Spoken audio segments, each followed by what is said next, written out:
पटना साहिब लोकसभा क्षेत्र पर अभी बात करूंगा जो 2024 में चुनाव होने वाले हैं, मगर पहले कौन कौन जीते हैं और क्या पार्टियों का परफॉर्मेंस रहा है। वैसे बता दें कि लगातार अभी बीजेपी के उम्मीदवार ही जीतते आ रहे हैं। उन तमाम बातों पर अभी बात करेंगे, चर्चा करेंगे और समझेंगे।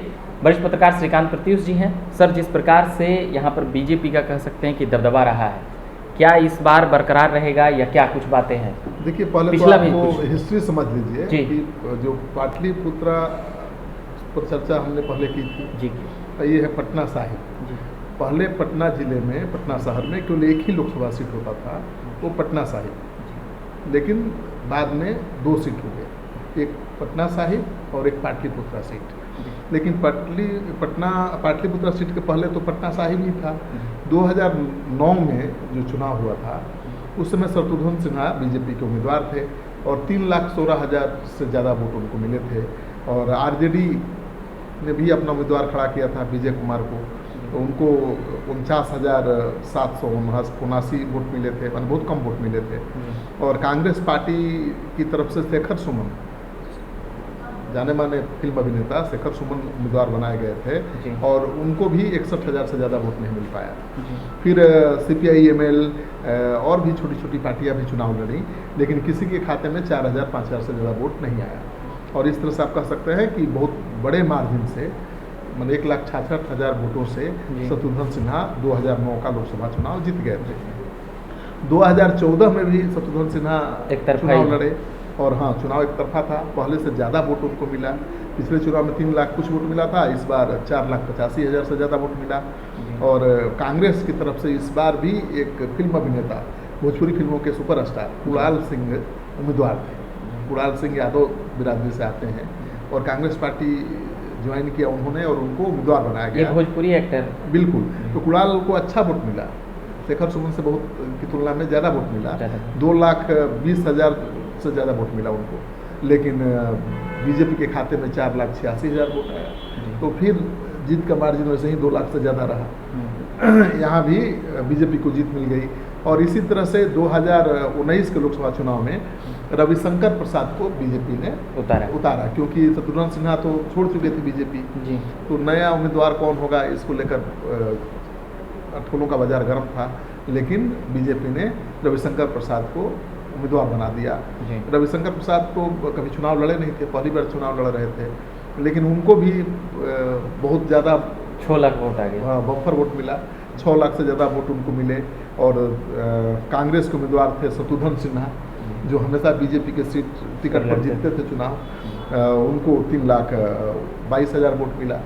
तो शत्रुघ्न सिन्हा का अपना कुछ वोट है, मान कर चलिए, क्योंकि आरजेडी और कांग्रेस के किसी भी उम्मीदवार को 3,22,000 वोट नहीं मिला। 1.5 लाख, 2 लाख, 2,20,000 पर ही सिमट गए। लेकिन शत्रुघ्न सिन्हा जब कांग्रेस से चुनाव लड़े तो 3,22,000 वोट मिला। मतलब उनका अपना भी कुछ वोट बैंक है, उनका अपना भी फैन फॉलोइंग है। तो शत्रुघ्न सिन्हा लेकिन हार गए, क्योंकि बीजेपी को तो 6 लाख वोट मिल गया। तो यहाँ भी 2.5 लाख से ज़्यादा का मार्जिन रह गया। तो लगातार जो ये सीट है, यहाँ से बीजेपी ही जीतती रही है। माना जाता है कि बीजेपी की पारंपरिक सीट है ये। कारण कई है। तो यहाँ शहरी इलाका है, शहरी इलाका है, शहरी इलाकों में बीजेपी का दबदबा तो है ही। साथ ही यहाँ पर कायस्थ बहुत ज़्यादा मतदाता है। और आपने देखा कि बीजेपी हमेशा कायस्थों को ही यहाँ से उम्मीदवार बनाती रही। कांग्रेस पार्टी ने भी कायस्थों को ही उम्मीदवार बनाया। शेखर सुमन भी कायस्थ है। फिर कायस्थ होने के रविशंकर प्रसाद रविशंकर प्रसाद भी कायस्थ ही है। तो लगातार कायस्थ ही इस सीट से चुनाव जीतते रहे हैं। और पहले इतिहास में भी पहले जाते हैं तो जब ये मर्ज था ये लोकसभा, तो भी कायस्थ बिल्कुल लाला जी का ही लाला जी का ही बोलबाला था। लाला जी ही उम्मीदवार होते थे और वही चुनाव जीतते थे। तो 2009 के बाद तो साफ दिख रहा है ना कि शत्रुघ्न सिन्हा लगातार जीतते रहे चुनाव। उनके बाद रविशंकर की एंट्री हुई, वो भी चुनाव जीत गए। अब सवाल ये उठता है कि 2019 में क्या हो। तो अभी रविशंकर प्रसाद का तो पहला ही टर्म है, लेकिन चर्चा हो रही है कि बीजेपी उम्मीदवार बदल सकती है। कई दावेदार हैं, ऋतुराज सिन्हा, फिर और भी नाम, नितिन नवीन भी दावेदार है, क्योंकि लगातार वो विधायक हैं 4 बार से विधायक। और अरुण सिन्हा भी दावेदार हैं, वो भी लगातार विधायक का चुनाव जीतते रहे हैं। इसके बाद ऋतुराज सिन्हा जो RK सिन्हा के बेटे हैं और बीजेपी के अभी कदावर नेता माने जा रहे हैं, जी तो वो भी दावेदार हैं और माना जा रहा है कि अगर रविशंकर प्रसाद का टिकट कटा जी तो ज़्यादा उम्मीद है कि ऋतुराज सिन्हा को ही टिकट मिलेगा। जी जो विधायक हैं उनको भी आप नज़रअंदाज नहीं कर सकते क्योंकि नितिन नवीन की भी पार्टी में बहुत पैठ है और बहुत लोकप्रिय विधायक है। युवा मोर्चा का अध्यक्ष भी रह युवा चुके हैं, मोर्चा के मिनिस्टर भी अध्यक्ष रह चुके हैं, रेलवे मंत्री। कई राज्यों के प्रभारी भी रह चुके हैं, तो बीजेपी में उनकी भी साख है, वो भी कोशिश में है कि उनको सीट मिले। लेकिन अगर उनको नहीं मिलती है सीट, रविशंकर प्रसाद को भी दोबारा चुनाव में नहीं लड़ाती बीजेपी, तो ज़्यादा मतलब ये दोनों का नाम ज़्यादा है, ऋतुराज का ज़्यादा चांसेस। महागठबंधन की तरफ से क्या कौन फिर से शत्रुघ्न देखिए सिन्हा ही आएंगे महागठबंधन या नहीं, महागठबंधन से शत्रुघ्न सिन्हा नहीं आए, वो तो राज्यसभा के एमपी हैं, तृणमूल कांग्रेस ज्वाइन कर चुके हैं। वहाँ से चुनाव जीते हैं लोकसभा में? टीएमसी जी टीएमसी से जीते टीएमसी हैं। के राज्यसभा सांसद है वो, जी जी जितने की बात नहीं है, राज्यसभा सांसद आसनसोल से लगता है जी, नहीं, राज्यसभा सांसद राज्यसभा सांसद। तो राज्यसभा सांसद हैं, तो वो यहाँ मुझे नहीं लगता कि चुनाव लड़ेंगे। लेकिन यहाँ से अपने बेटे को तो उनके बेटे को यहाँ लॉन्च किया जा सकता है, कोशिश कर रहे हैं वो। लेकिन अब देखना यह है कि उनका बेटा भी उतरेगा तो क्या गुल खिलाएगा, क्योंकि यहाँ 3-3 लाख वोट का। यहाँ तो बीजेपी को छोड़कर किसी पार्टी से कोई उम्मीदवार हो जाए जीत ही नहीं सकता है। जी ये पारंपरिक सीट है बीजेपी का, एकदम श्योर शॉर्ट सीट है। बीजेपी पूरे बिहार में हार जाए तब भी ये सीट जीतेगी, ऐसा कहा जाता है। जी तो पटना सीट पर हराना बीजेपी को मुश्किल है, तो यहाँ से जिसको टिकट मिलेगा वो लॉटरी है, मैंने गारंटी है कि आप सांसद बन जाएंगे, आपको हमको किसी को। लेकिन शर्त ये भी है कि कायस्थ समाज से ही होना चाहिए, नहीं कभी कायस्थ से बाहर समाज के लोगों को आप अगर कोई देती क्या पटना में इसकी बोलबाला है, आबादी ज़्यादा है या आबादी क्या? अच्छी है और कायस्थ समाज को ही लगातार ये सीट मिलता रहा है। जी अगर दूसरे को आप देंगे, बीजेपी देगी भी अगर, तो कायस्थ रिवोल्ट कर सकते हैं। बिल्कुल। इसलिए बीजेपी खतरा नहीं मोल लेना चाहती, क्योंकि उसकी पारंपरिक सीट जी। है। अगर कायस्थ को छोड़कर किसी दूसरे को दे दिया तो कायस्थ रिवोल्ट कर दिए तो मतलब चुनाव के वक्त हिंदू से ज़्यादा जाति आ जाती है, ये एक फैक्टर। देखिए वो तो पूरे देश में जातीय फैक्टर होता है, लेकिन बिहार में बहुत ज़्यादा होता है। बिहार में तो जातीय समीकरणों को ध्यान में रखते हुए ही पार्टियां उम्मीदवार तय करती हैं। तो कांग्रेस पार्टी के टिकट पर इस बार फिर से कुणाल चुनाव लड़ना चाहते हैं, फिल्म अभिनेता। जी। पिछली बार लड़े थे, हार गए। इस बार वो भी काफ़ी एक्टिव हैं, पटना आ रहे हैं, जा रहे हैं। जा रहे हैं शेखर सुमा उनको कहीं अभी फिगर फीचर में कहीं अभी फिगर नहीं। कहीं पिक्चर में नहीं है। जी लेकिन शत्रुघ्न सिन्हा के बेटे लौकु सिन्हा पटना हाँ। देखे जा रहे हैं, जी तो कोशिश उनकी हो सकती है कि वो आए। और तो टीएमसी की तरफ से ममता बनर्जी एक बिहार में सीट मांग रही हैं, वो दरभंगा सीट, दरभंगा से वो लड़ाना चाहती हैं कीर्ति झा आजाद को। कीर्ति झा आजाद गए थे इसी उम्मीद से कि उनको राज्यसभा बना देंगी, भेज देंगी, जी। लेकिन वो नहीं भेज पाए।